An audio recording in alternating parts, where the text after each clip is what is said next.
அரசு பள்ளிகளில் சனாதன சக்திகளின் ஊடுருவல் இப்போது அதிகரித்திருக்கிறது. தன்னம்பிக்கை ஊட்டுகிற பேச்சாளர்கள் என்கிற பெயரில் பலர் அரசு கல்வி நிறுவனங்களில்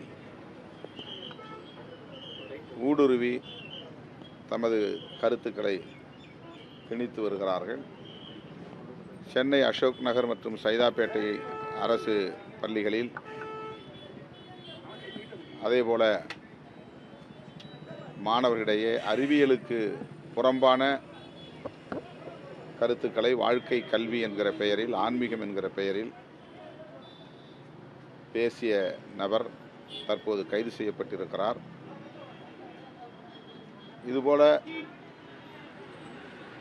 மதம் சார்ந்த கருத்துக்களை அல்லது அறிவியலுக்கு முரணான கருத்துக்களை பரப்பும் அமைப்புகளை அடையாளம் கண்டு அவர்கள் மீது உரிய நடவடிக்கைகளை எடுக்க வேண்டும் என்று விடுதலை சிறுத்தைகள் கட்சி வலியுறுத்துகிறது.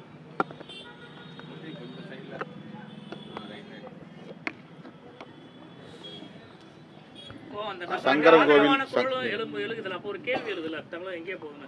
அந்த நபரை ஏன் கைது செஞ்சீங்க, அப்படி கைது செய்யற அளவுக்கு வழக்கு இல்லைன்னு சொல்றாங்க. அதனை கடந்து அவர் பேசுனது தப்பு இல்லை அப்படின்னு சொல்றாங்க. இந்த திருக்குறளையும் இந்து மதத்தோட தர்மத்தையும் பேசியிருக்காரு. இல்லை, அவருடைய நம்பிக்கை அவருக்குரியது. அதுபோல அந்த கருத்தில் நம்பிக்கை உள்ளவர்களும் இருக்கிறார்கள், அதை நாம் மறுப்பதற்கில்லை. ஆனால் அவர் பள்ளியில் மாணவர்களிடையே பேசிய அந்த முறை போன பிறவியில் பாவம் செய்ததால் தான் இந்த பிறவியில் நாம் துன்பப்படுகிறோம் என்று, மாற்றுத்திறனாளிகளாக பிறப்பதற்கும் அதுதான் காரணம் என்பதை போன்ற ஒரு செய்தியை மறைமுகமாக அவர் பதிவு செய்திருக்கிறார். அழகில்லாமல் இருப்பவர்கள் போன பிறவியில் பாவம் செய்தவர்கள் என்று சொல்லியிருக்கிறார். பள்ளி மாணவிகளிடையே போய் உங்களுக்கு டென்ஷன் இருக்கிறதா, நிம்மதி இல்லாமல் இருக்கிறீர்களா, கையை உயர்த்துங்கள், எல்லோரும் உயர்த்துங்கள் என்றெல்லாம் பேசியிருக்கிறார். அவருடைய அணுகுமுறை என்பது அங்கே விமர்சனத்துக்குரியதாக மாறுகிறது. அந்த கருத்துக்களை மாணவிகளிடையே பேச, ஒரு இளைஞர்களிடையே, கல்லூரி மாணவர்களிடையே பேசினால் கூட அவர்களால் அதை உள்வாங்க முடியும்.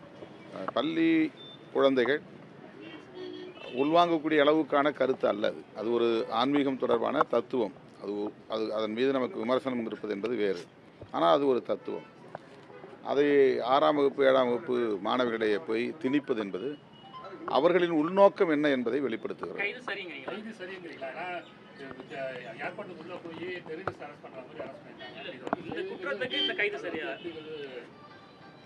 இது இரு சமூகங்களுக்கு இடையிலான முரண்பாட்டை கூர்மைப்படுத்துகிற அடிப்படையில் 153A என்கிற பிரிவின் கீழ் இந்த வழக்கை பதிவு செய்திருக்கிறார்கள். அது சரிதான்.